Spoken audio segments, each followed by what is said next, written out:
नमस्कार बच्चों, स्वागत है आपका हमारे इस YouTube चैनल पे। तो बच्चों, हम लेक्चर के बीच में कभी भी आपके लिए सब्सक्राइब या शेयर का बटन नहीं डालते ताकि आपका लर्निंग एक्सपीरियंस खराब ना हो जाए। लेकिन यार, अगर वीडियो अच्छा लगे तो ज़रूर इस वीडियो को लाइक करें, इस चैनल को सब्सक्राइब भी करें और अपने दोस्तों में भी शेयर करें जिनके लिए ये वीडियो काफ़ी हेल्पफुल हो सकता है। तो बस यार, इतना ही। चलो, आप लेक्चर को एंजॉय करो। हेलो बच्चों, स्वागत है आपका हमारे YouTube चैनल पे। उम्मीद करता हूं आपकी स्टडी बिल्कुल अच्छे से हो रही होगी। मेरा नाम है सुनील सिन्हा और आज हम लोग कैश फ्लो स्टेटमेंट के अगले पड़ाव की ओर बढ़ेंगे, यानी कि इन्वेस्टिंग एक्टिविटीज के थ्रू हम कैसे कैश फ्लो को अंडरस्टैंड करेंगे, वो आज की क्लास में हम लोग करने वाले हैं। इन्वेस्टिंग एक्टिविटीज के बारे में मैंने अपने पार्ट 1 वीडियोज में सबसे पहले बताया था कि हम बिजनेस के नॉन करेंट असेट्स, जिसके अंदर आते हैं फिक्स असेट के अंदर में भी टेंजिबल होते हैं, इनटेंजिबल होते हैं एंड नॉन करेंट इन्वेस्टमेंट, इनके अंदर जितने भी तरह के कैश के इनफ्लो या आउटफ्लो होते हैं वो हम स्टडी करते हैं इस एक्टिविटीज यानी इन्वेस्टिंग एक्टिविटीज के अंदर। तो समझते हैं बच्चों, इनफ्लो एंड आउटफ्लो के रीजन क्या क्या हो सकते हैं।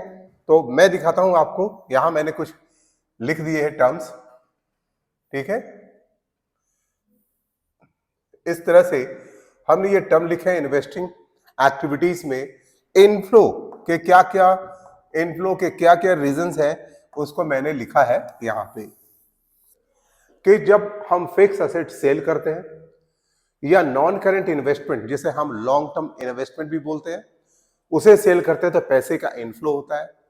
हमने बिल्डिंग में पैसे अगर इन्वेस्ट कर रखे हैं तो उससे रेंट रिसीव्ड होता है, वो भी इसी एक्टिविटीज के अंदर में आता है। हम जब लॉन्ग टर्म इन्वेस्टमेंट करते हैं तो वहां से इंटरेस्ट रिसीव्ड होता है, डिविडेंड रिसीव्ड होता है। तो these all come under investing activities as inflow of cash. बात करते हैं आउटफ्लो के बारे में।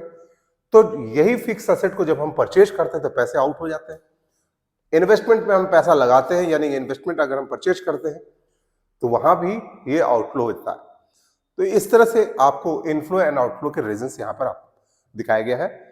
हम लोग कुछ क्वेश्चंस के थ्रू इसको ज्यादा अंडरस्टैंड कर सकेंगे, क्योंकि इसमें कुछ लेजर्स बनाने होते हैं और वो बड़ा इंपॉर्टेंट होता है, और उसे आपको रटना नहीं बल्कि समझना है कि कैसे वो लेजर्स बनते हैं। तो बढ़ते हैं बच्चों आगे, हम लोग क्वेश्चंस के थ्रू इस चीज को पूरे सॉल्व करने की कोशिश करेंगे। तो ये हमारा question number 13।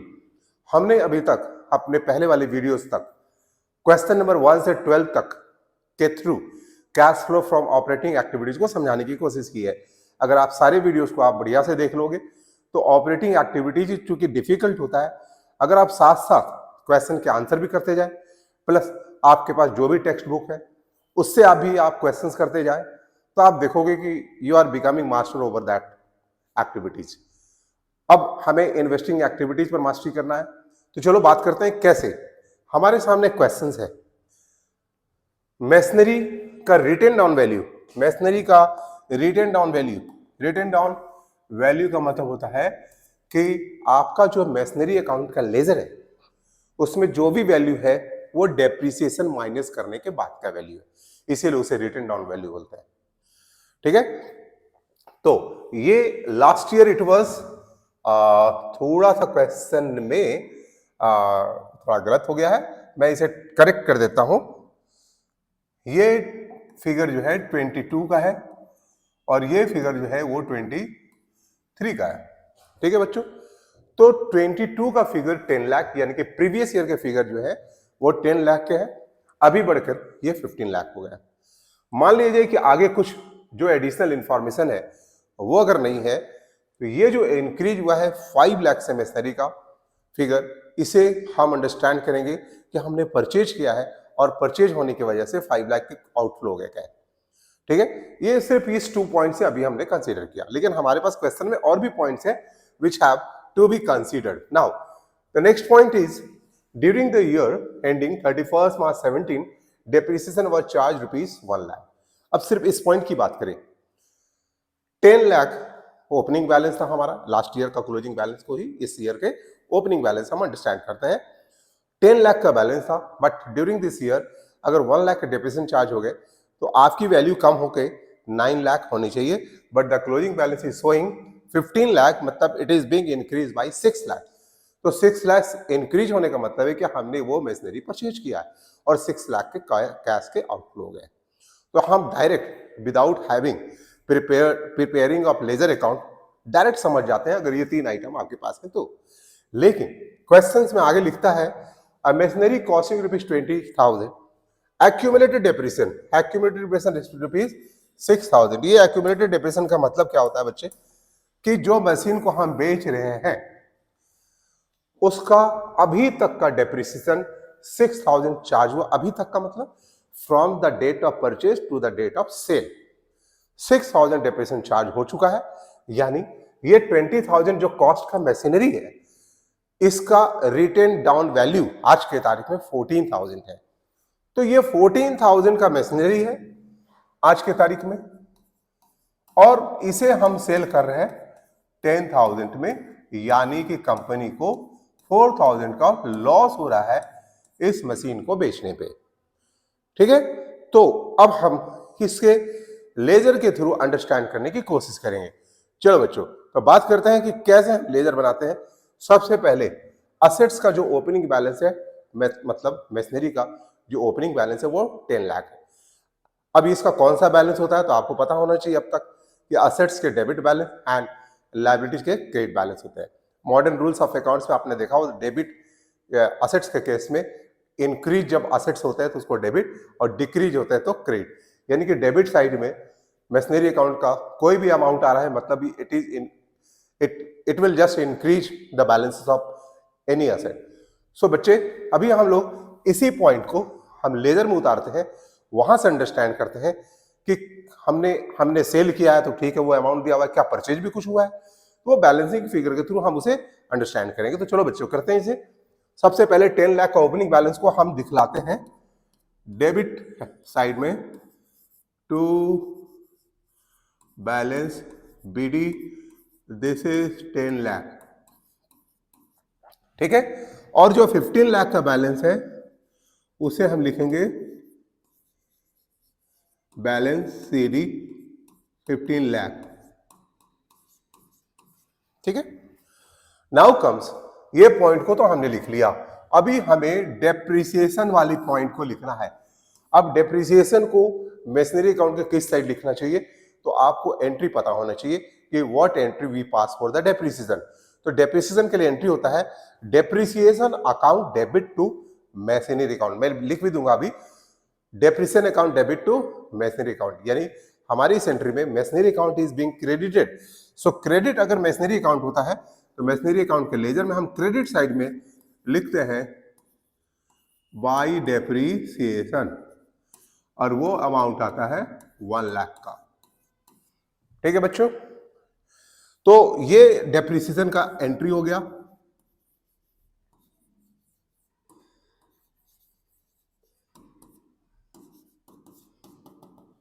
Debit to machinery account, और ये 1 लाख का जो एंट्री हमने यहां पर किया, इस एंट्री की वजह से ही मशीनरी, चूंकि इस एंट्री में क्रेडिट है, सो क्रेडिट साइड मशीनरी अकाउंट के लेजर में हम पोस्ट करते हैं by depreciation account. Now comes, अब बात करते हैं कि 14,000 का रिटेन डाउन वैल्यू है जिस मशीन का, उसे हम 10,000 में सेल किए, तो पैसे तो सिर्फ 10,000 आ रहे हैं। पहले तो इसकी जर्नलिटीज हम समझ लेते हैं, इसकी जर्नलिटीज हम क्या करते हैं। ठीक है, तो इसकी जर्नलिटीज हम लिखेंगे bank account debited 10,000, loss on sale of machinery account, मैं शॉर्ट में लिख रहा हूं 4,000, टू मशीनरी। आपको पता है रियल अकाउंट के रूल्स में मशीनरी को जब हम क्रेडिट करते हैं उसके आउट होने पर, तो मशीनरी जो हमारा आउट हो रहा है उसकी रिटर्न डाउन वैल्यू अभी तक हमारे यहाँ 14,000 है, इसलिए हम 14,000 को माइनस करेंगे। अब आप इस एंट्री को देखो, जो सेल की एंट्री हमने बनाई है उस एंट्री में मशीनरी अकाउंट क्रेडिट हो रहा है, इसीलिए मशीनरी अकाउंट के क्रेडिट में हम लिखेंगे ये दोनों अकाउंट को जो कि डेबिट में अपेयर हो रहे हैं। ठीक है, तो इसे लिखते हैं बैंक अकाउंट 10,000 और law on sale of machinery account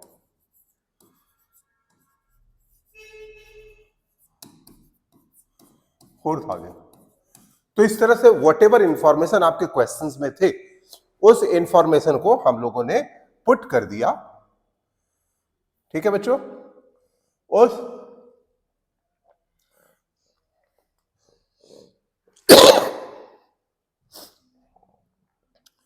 उस इंफॉर्मेशन को हमने पुट कर दिया मशीनरी अकाउंट में, एंड देन हम मशीनरी अकाउंट के बैलेंस को टैली करेंगे। आपको देखना यहां पता चल रहा है कि यहां पर बैलेंसेस जो है क्रेडिट साइड के ग्रेटर है, तो ये आता है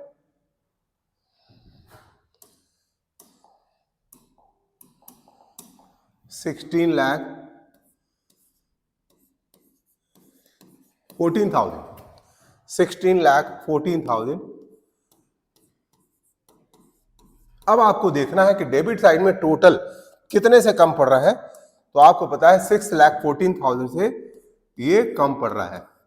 इसका मतलब कि मशीनरी हम लोगों ने परचेज किया है और उसके लिए एंट्री बनेगा machinery account debited to bank account, और ये अमाउंट को हम बैलेंस करके निकालते हैं, इसलिए यहां पर अपने लेजर में शो भी कर देते हैं कि बैलेंसिंग फिगर।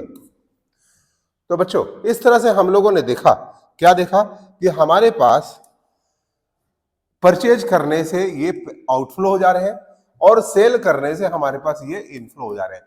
अब ये इनफ्लो एंड आउटफ्लो, ये दो चीज आपको पता चल गया, इसे हमें अपने आंसर में लिखना है cash flow from investing activities head के अंदर। कैसे लिखते हैं, चलो उसे भी हम करके दिखाते हैं। ये आपका हमने फॉर्मेट बनाया हुआ है। अभी आपके पास जो पैसे आ रहे हैं proceed from sale of machinery, वो 10,000 आ रहे हैं, और परचेज की वजह से आपके परचेज ऑफ मशीनरी की वजह से आपके जो पैसे जा रहे हैं वो कितने जा रहे हैं, sorry 6 lakh, I think it is 14,000, 6,14,000, 6,14,000। ये अंडर ब्रैकेट शो करेंगे because this is outflow of cash. अब इन दोनों को जब हम एग्रीगेट करते हैं we get the figure 6,04,000 and this shows outflow. So here will write के cash used in investing activities. तो बच्चों देखा कैसे एक क्वेश्चंस को के थ्रू हम अंडरस्टैंड कर लिए कि इन्वेस्टिंग एक्टिविटीज के अंदर कैश फ्लो कैसे हुआ। हम लोग नेक्स्ट क्वेश्चंस के थ्रू बात करेंगे। क्योंकि इस क्वेश्चन में हमने रिटन डाउन वैल्यू देखा हुआ था, यहाँ पे इस क्वेश्चन में रिटन डाउन वैल्यू यहाँ लिखा हुआ था, उसे हमने देखा था। देखो कभी कभी क्या होता है कि मेथड जो ट्रीटमेंट ऑफ अकाउंट्स के होते हैं डेप्रिसिएशन के लिए, वो provision for depreciation account method भी होता है। प्रोविजन फॉर डेप्रिसिएशन अकाउंट में मशीनरी का जो भी वैल्यू होता है लेजर में, वो रिटन डाउन वैल्यू नहीं होता है बल्कि ओरिजिनल कॉस्ट होता है। और डेप्रिसिएशन का जो अमाउंट है वो लाइक यहां मशीनरी अकाउंट में डेप्रिसिएशन लिखा है ना, लेकिन अगर ये method provision for depreciation account होता है, जिसे हम दूसरे नाम से भी जानते हैं एक्यूमुलेटेड डेप्रिसिएशन अकाउंट, तो अगर वो मेथड वो अप्लाई होगा तो हम डेप्रिसिएशन को मशीनरी अकाउंट में नहीं लिखते हैं और उसे एक separate account provision for depreciation account में लिखते हैं। जब हम उसे डेप्रिसिएशन को यहां नहीं लिखते हैं तो ऑब्वियस है कि हमारा जो भी बैलेंसिंग फिगर होगा वो डेप्रिसिएशन से माइनस नहीं होगा, original cost it will show. तो वहां ओरिजिनल कॉस्ट शो होते हैं। नेक्स्ट क्वेश्चन के थ्रू हम इसे समझते हैं। चलो, तो ये आपका नेक्स्ट क्वेश्चन है। आप देख रहे हैं यहां पे कि अगेन यहां पे एक करेक्शंस मैं कर लूं कि ये फिगर 22 का है और ये फिगर 23 का है। थोड़ा प्रिंट में मिस्टेक हो गया है। और अब हम इसमें समझने की कोशिश करेंगे कि यहां मशीनरी का जो वैल्यू दिया हुआ है वो कितना दिया हुआ है, कॉस्ट वैल्यू दिया हुआ है 10 लाख एंड 15 लाख, और ये एट कॉस्ट है। एट कॉस्ट का मतलब रिटन डाउन वैल्यू नहीं है, यानी अंडर दिस मेथड डेप्रिसिएशन को हम मेसनरी अकाउंट में नहीं दिखाते हैं, पहली बात। दूसरी बात, एक्यूमुलेटेड डेप्रिसिएशन अकाउंट का भी हमारा अमाउंट दिया रहता है। आपको पता है कि इस मेथड में हम डेप्रिसिएशन का अमाउंट को एक अलग अकाउंट प्रिपेयर करके, यानी कि एक्यूमुलेटेड डेप्रिसिएशन अकाउंट बोल सकते हैं, प्रोविजन फॉर डेप्रिसिएशन अकाउंट बोलते हैं, हम उसमें रखते जाते हैं। ठीक है, तो ये दो इंफॉर्मेशन आपके पास है। और उसके बाद same way masonry costing 20,000, accumulated depreciation rupees 6,000 was sold for rupees 10,000। Last question में भी same things it was being given, तो आपने निकाला था कि 4,000 का लॉस है, तो यस ये लॉस है, और हम इसे पुट करेंगे अपने लेजर में, कैसे उसे दिखाते करके। तो सबसे पहले बच्चों ओपनिंग बैलेंस जो है उसे हम लिखते हैं to balance BD, it is 10 lakh, और 15 लाख का क्लोजिंग बैलेंस को हम नीचे लिखते हैं बाय बैलेंस CD 15 लाख। ठीक है, ये चीजें हो गई। अब हमें, आपको पता है इस क्वेश्चन में डेप्रिसिएशन का amount is not being given, अगर दिया भी रहता तो वो मेसनरी अकाउंट में अपीयर नहीं होता, जैसे कि अभी हम लोग बात कर रहे हैं। नाउ अब हम देखते हैं कि हमारे पास जो ये सेल का इंफॉर्मेशन है, हम इसके लिए क्या एंट्री पास करते हैं। तो आपको पता होना चाहिए कि हम जब सेल का एंट्री पास करेंगे तो वो कौन सा एंट्री होगा। मैं लिख देता हूं यहां पर,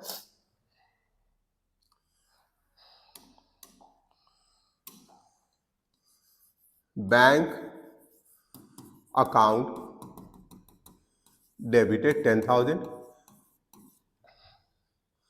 loss on sale of masonry account debited 4,000, जैसा कि हम लास्ट क्वेश्चन में लिखे थे, और to machinery account last question में हमने 14,000 लिखा था, लेकिन हम यहां 14,000 नहीं लिखेंगे, बिकॉज हम लोग रिटन डाउन वैल्यू मेथड में डेप्रिसिएशन को दिखलाते हैं मैसनरी अकाउंट के क्रेडिट साइड में, तो वहां पर वैल्यू मैसनरी अकाउंट की कम शो हो जाती है, इसलिए कम अमाउंट को हमने 14,000 से वहां दिखलाया था माइनस करके।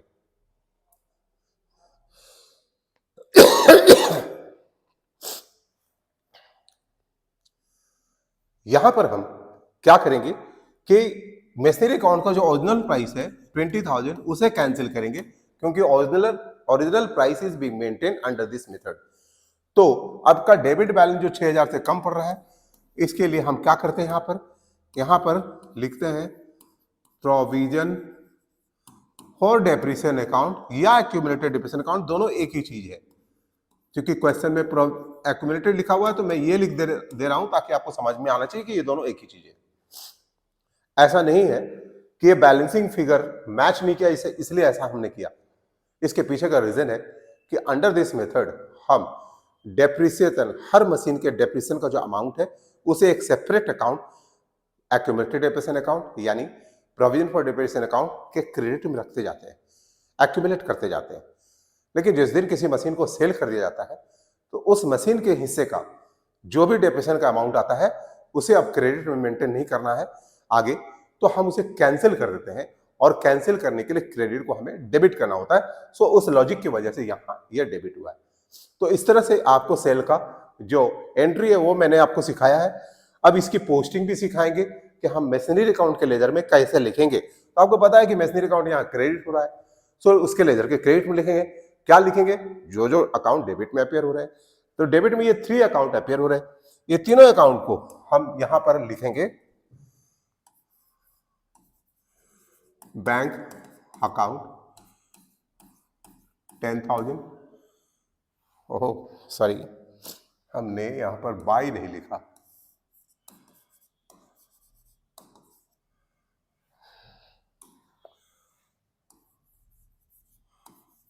बाय बैंक अकाउंट, फिर by provision for depreciation account, short में लिख रहा हूं मैं, ये आया 6,000, और थर्ड में loss on sale of masonry account ये लिख रहा हूं।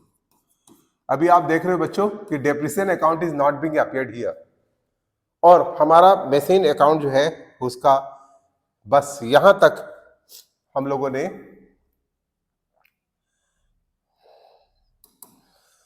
मेशनरी अकाउंट हम लोगों ने यहां तक लिख लिया। अब हमें क्या करना है कि अब मेशनरी अकाउंट के लेजर को बैलेंस करने की बात आती है। हमारा क्रेडिट का टोटल ज्यादा आ रहा है, तो पहले उसकी टोटल करते हैं। This comes 15,20,000, 15,20,000। ठीक है, तो कितना का डिफरेंस है? 5,20,000 का डिफरेंस है। इस डिफरेंस को हम बोलेंगे मेशनरी परचेज हुआ है, machinery account debit to bank account, और इसके नीचे क्या लिखते हैं बच्चों? Balancing figure. अभी हमारे इस क्वेश्चन में आप क्या देख रहे हो कि इतना का आउटफ्लो हो रहा है और 10,000 का इनफ्लो हो रहा है। तो इस आउटफ्लो और इनफ्लो को हमें आंसर में इन्वेस्टिंग एक्टिविटीज के अंदर जितने कैश फ्लो उसे दिखाना है। तो चलो बच्चों वो भी करके यहां पर दिखलाते हैं।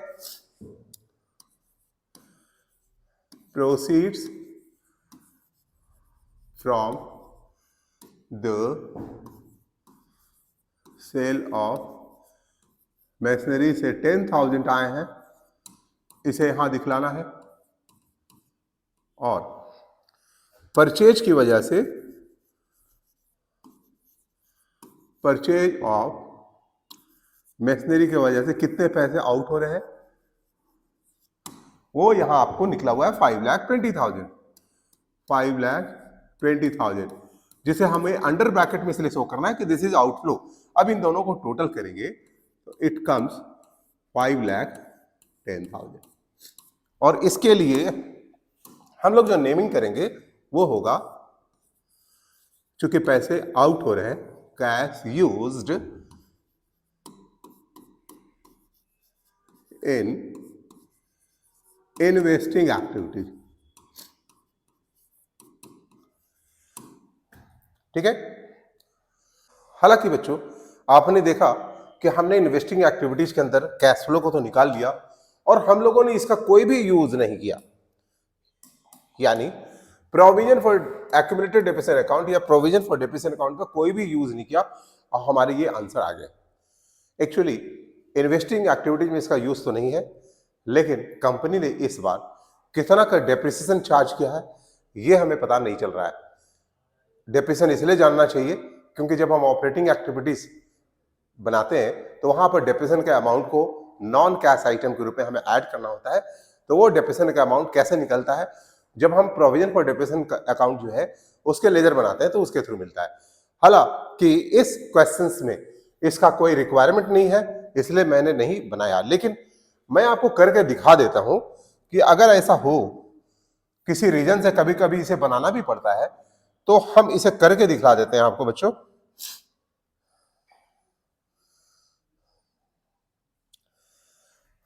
मान लिया जाए प्रोविजन फॉर डेप्रिसिएशन अकाउंट जो है उसका लेजर बनाने की बात हो, तो हम कैसे इसको लेजर बनाते हैं? देखो बच्चों,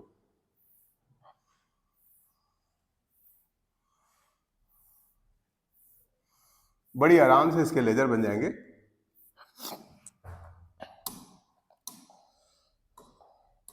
आपने देखा कि आपके पास जो है 2 लाख का ओपनिंग बैलेंस है। ये 2 लाख का ओपनिंग बैलेंस को आपको दिखलाना है, सॉरी ये क्रेडिट बैलेंस होता है बच्चों, गलती से मैंने यहां लिख दिया। आपको पता है कि प्रोविजन फॉर डेप्रिसिएशन हमेशा लायबिलिटीज के पार्ट होते हैं और इसका क्रेडिट बैलेंस चलता है, तो हमें ये क्रेडिट में दिखलाना था बाय बैलेंस बीडी, और ये अमाउंट आ रहे हैं 2 लाख।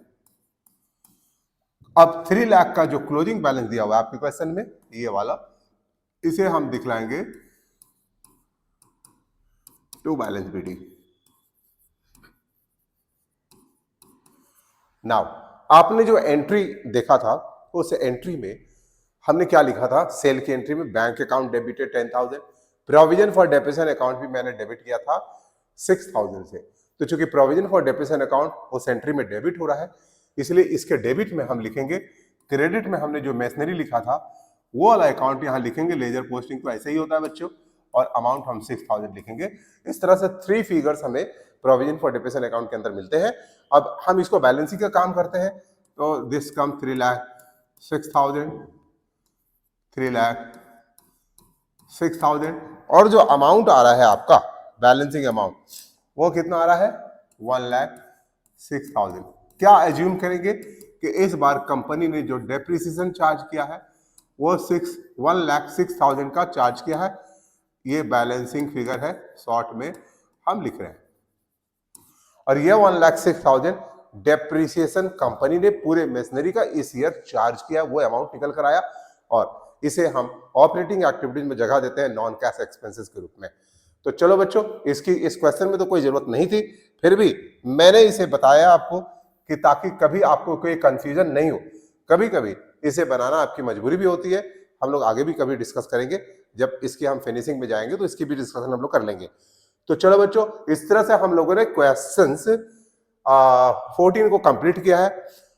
अभी हम लोग आगे और 3 क्वेश्चंस बनाने की कोशिश करेंगे, और उसके थ्रू आपको समझाएंगे कि कैसे इन्वेस्टिंग एक्टिविटीज को और नजदीक से समझा जाए। तो ये आपके सामने एक क्वेश्चन आया है, क्वेश्चन नंबर 15, हम इस पर बात करेंगे। 15 में हमारे पास इन्वेस्टमेंट, लॉन्ग टर्म इन्वेस्टमेंट को हम फिक्स असेट्स में ही इंक्लूड करते हैं, नॉन करंट एसेट्स में आता है ये। हमारे पास बिगिनिंग ओपनिंग डेट का फिगर दिया हुआ है, ठीक है, ओपनिंग डेट का फिगर दिया हुआ है एंड क्लोजिंग डेट का फिगर दिया हुआ है, ठीक है। और फिर लिखा है क्वेश्चन में, during the year company sold 25% of the investment held in the beginning of the year at a profit of 20%, ठीक है। अब इसका मतलब क्या समझेंगे कि बिगिनिंग ऑफ द ईयर यानी कि बिगिनिंग में 1 लाख का इन्वेस्टमेंट था, इसका 25% विच कम्स 25,000, कंपनी ने इसे 20% प्रॉफिट पर बेच दिया, यानी कि 5,000 में बेच दिया। तो इसके जो वैल्यू आएगी सेल अमाउंट वो ये है, यानी कंपनी को पैसे आ रहे हैं इन्वेस्टमेंट से 30,000 सेल करने के बाद। तो ये एक इनफ्लो का फिगर हमें डायरेक्ट यहां मिल गया, लेकिन हमें हमारे पास चूंकि इन्वेस्टमेंट के ओपनिंग एंड क्लोजिंग बैलेंस दिए हुए हैं और साथ साथ सेल का इंफॉर्मेशन दिया हुआ है, तो आपको करना चाहिए कि इसकी एक लेजर बनाए, और लेजर बना के आप खोजने की कोशिश करो कि शायद कहीं इसमें परचेज ऑफ इन्वेस्टमेंट भी कुछ हुआ है या नहीं हुआ। तो चलो बच्चों, इसे भी करके देखते हैं। इन्वेस्टमेंट जो असेट में होता है, जिसका हमेशा डेबिट बैलेंस होता है, तो उसे हम यहां दिखलाएंगे टू बैलेंस BD 1 लाख, और जो क्लोजिंग बैलेंस है 90,000 उसे हम क्रेडिट में दिखलाएंगे अंडर बैलेंस CD 90,000, ठीक है। अब पैसे जो आए हैं bank account debited to investment, bank account debited to investment, तो हम लिखेंगे बाई बैंक अकाउंट 30,000।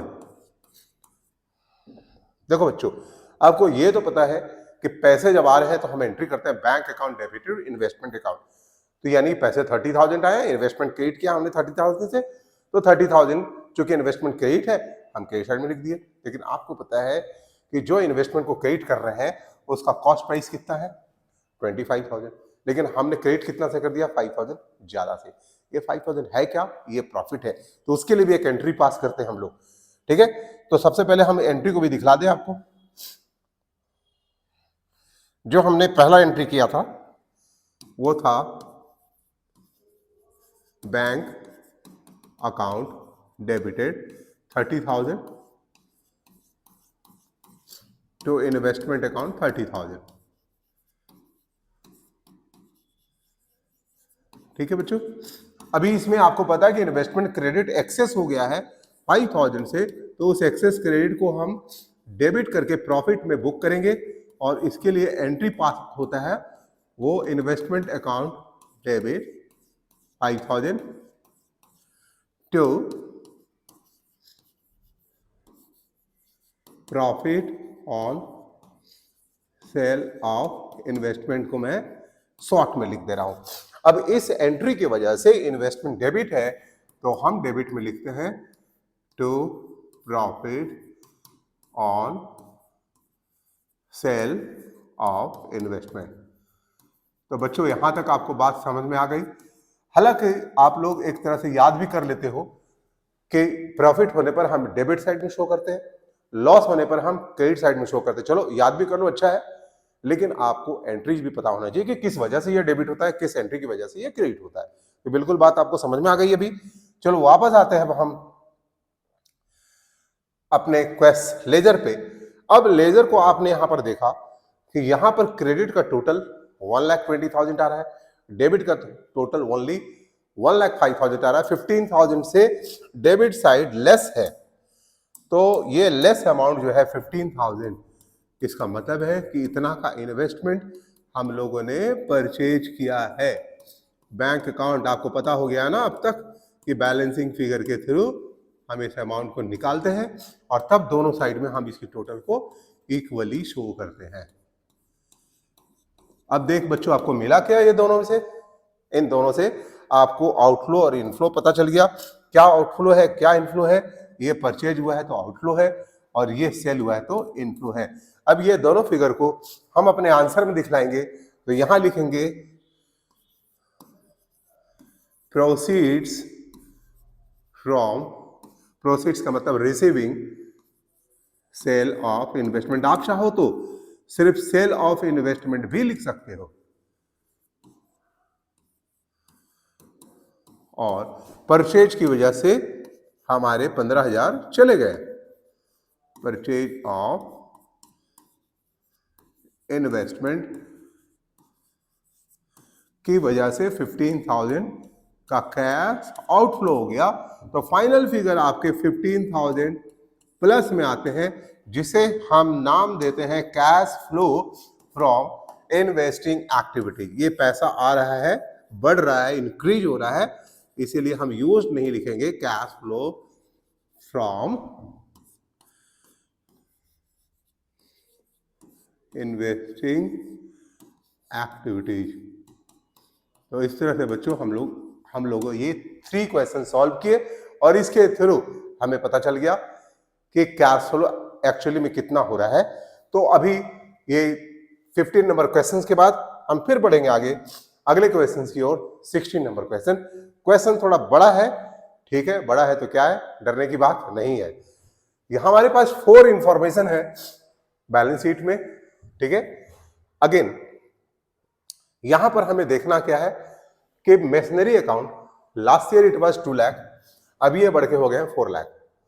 ये 2 लाख रुपए जो बढ़ गया है, हम ये भी देखेंगे कि यहाँ नीचे में किसी तरह का कोई इंफॉर्मेशन मेशनरी से रिलेटेड है, एडिशनल इंफॉर्मेशन।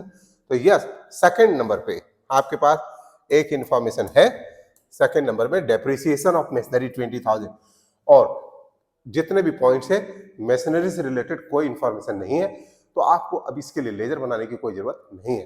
कैसे बच्चों? डेप्रिसिएशन का अमाउंट है 20,000। आप जस्ट अंदाजा लगा लो कि 22 लाख का ओपनिंग बैलेंस में अगर हम 20,000 को माइनस कर दे तो हमारा 1,20,000 का 1,80,000 का बैलेंस आता है। 1,80,000 का बैलेंस है, लेकिन ये बढ़ के हो गए 4 लाख। तो 2,20,000 का जो इंक्रीज है, जिसे हम अंडरस्टैंड करेंगे परचेज ऑफ मशीनरी, और 2,20,000 का आउटफ्लो शो करेंगे। हमें इसके लिए लेजर बनाने की जरूरत नहीं है। हाँ, अगर इसमें भी सेल का इंफॉर्मेशन होता तो we would have prepared machinery accounts का लेजर को, ठीक है ना। तो बच्चों चलो आगे बात करते हैं हम लोग। मेरे पास आगे है पेटेंट्स, इन्वेस्टमेंट्स, गुडविल। गुडविल से रिलेटेड कोई भी बात नहीं है, तो हम डायरेक्ट स्टडी करेंगे कि 3 लाख से बढ़कर ये 4 लाख हो गए हैं, यानी यहां 1 लाख का इंक्रीज है। This is called purchase of goodwill. This will also show outflow. Again investment से रिलेटेड हम देख रहे हैं फर्स्ट नंबर पॉइंट में इन्वेस्टमेंट से रिलेटेड इंफॉर्मेशन दिए हैं। क्या 50% on investment held in the beginning is sold at A loss of 10%। अब 50% ऑफ द इन्वेस्टमेंट ओपनिंग में कितना था? 5 लाख। 5 लाख का 50% कितना होगा? 2,50,000। ये कितने के लॉस में? 10% का लॉस में हम सेल कर रहे हैं, यानी आपके पास पैसे आ रहे हैं 2,25,000। तो आपको एक फिगर यहां पर मिल गया, तो इसके बेसिस पर हम इन्वेस्टमेंट अकाउंट बनाएंगे। और चलो इन्वेस्टमेंट अकाउंट कैसे बनता है। इन्वेस्टमेंट्स का जो ओपनिंग बैलेंस है 5 लाख, इसे हम डेबिट साइड में शो करेंगे। To balance BD 2 lakh, sorry कितना है 5 लाख, दिस इज 5 लाख। और क्लोजिंग बैलेंस है 8 लाख। ये सब हम लोग वर्किंग नोट में शो करते हैं बच्चों, याद रखना इसको अंडर वर्किंग नोट दिखाना है। मेन आंसर आपके ये होंगे, ठीक है। ये 8 लाख हो गए। अब क्या करना है, जो पैसे आ रहे हैं 2,25,000 उसे लिखना है बाय बैंक 2,25,000, और जो लॉसेस है उसे क्रेडिट साइड में शो करेंगे। Loss on sale of investment को शॉर्ट में मैंने लिख दिया 25,000।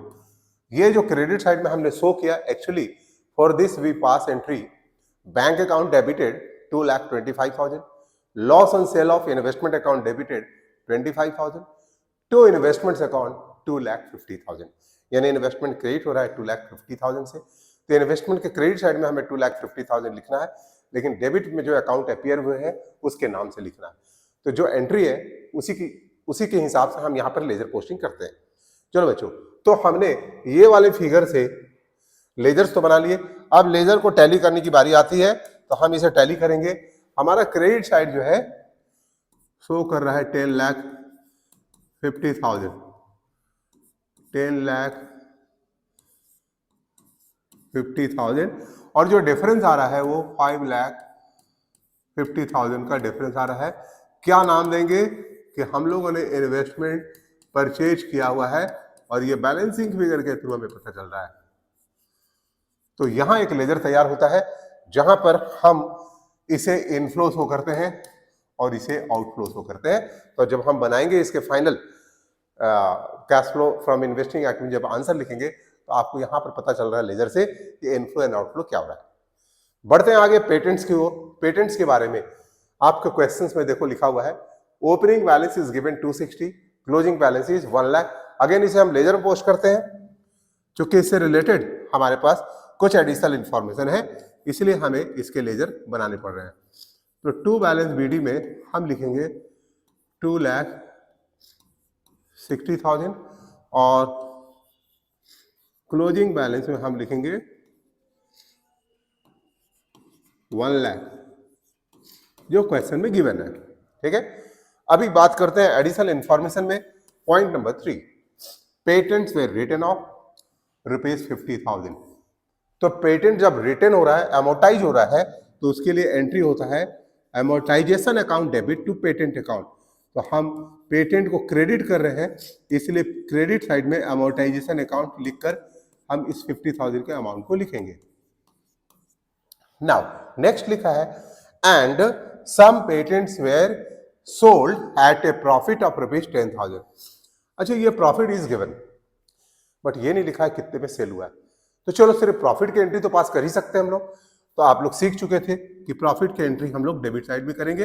एंट्रीज भी आपको पता हो गया है, profit on sale of investment, और ये अमाउंट है 10,000।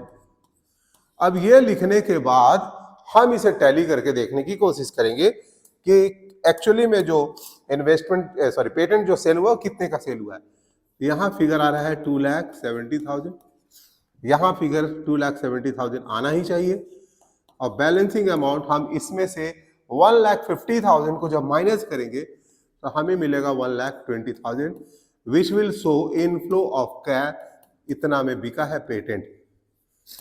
तो इस तरह से बैलेंसिंग फिगर है ये। इस तरह से हम लोग बैलेंसिंग फिगर के थ्रू लेजर बनाकर इनफ्लो एंड आउटफ्लो को अंडरस्टैंड करते हैं। तो बच्चों देखा आपने, 2 लेजर्स तो हमने बना लिए, और बाकी मेशनरी के लिए लेजर बनाने की जरूरत नहीं है। हम लोगों को सीधे पता चला कि 2,20,000 का यहाँ आउटफ्लो हो रहा है। गुडविल भी 1 लाख से इंक्रीज हो रहा है, यानी 1 लाख से इसके भी आउटफ्लो हो रहे हैं। तो डायरेक्टली हम लोग समझ जाते हैं।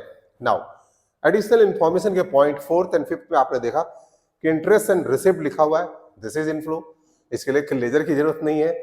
रेंट रिसिप्ट 20,000, लेजर की जरूरत नहीं है, डायरेक्ट इनफ्लो का अंडरस्टैंडिंग बन रहा है। अब जितने इंफॉर्मेशन हमने लेजर में बनाया है उसको जस्ट पुट कर देंगे अपने आंसर में और you will find the final result.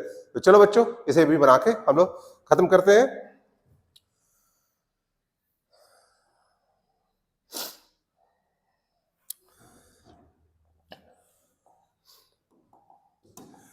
सबसे पहले सेल ऑफ इन्वेस्टमेंट है, फिर सेल ऑफ पेटेंट्स है, हम इसे लिखते जा रहे हैं, फिर इंटरेस्ट रिसीव्ड है,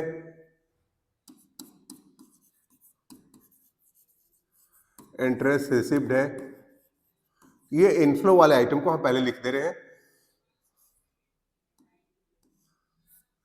रेंट रिसीव्ड है। चलो अब आपको देखना है सेल ऑफ पेटेंट से आपको 1,20,000 आए थे, तो पेटेंट के सामने बच्चों हम लोग लिखेंगे 1,20,000। नाउ सेल ऑफ इन्वेस्टमेंट में कितने पैसे आए थे हम अपने लेजर के थ्रू देखते हैं कि सेल ऑफ इन्वेस्टमेंट में आपको पता है यहां कितने पैसे आ रहे हैं, 2,25,000। तो अगेन हम लोग उसे यहां लिखेंगे,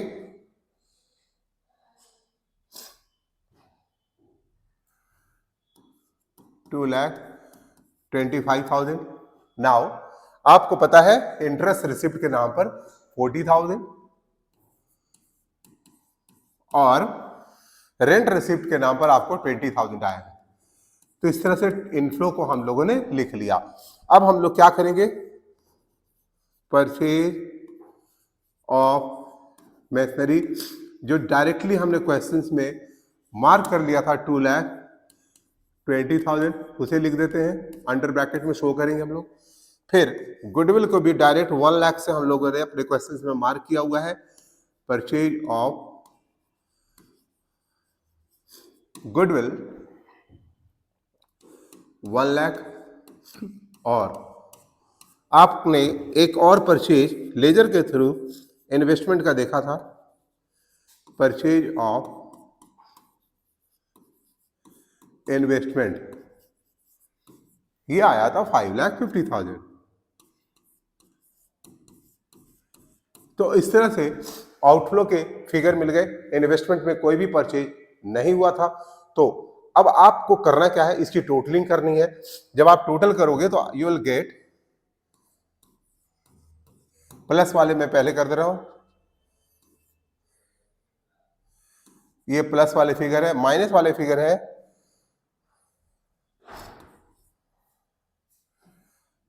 8,70,000। अब हम माइनस करके देखेंगे, माइनस वाला फिगर ज्यादा है 65,000, 4,65,000, ये आपके आंसर आ रहे हैं। तो हम लोग इसे 4,65,000, चूंकि ये आंसर माइनस में आ रहे हैं, इसका मतलब है ये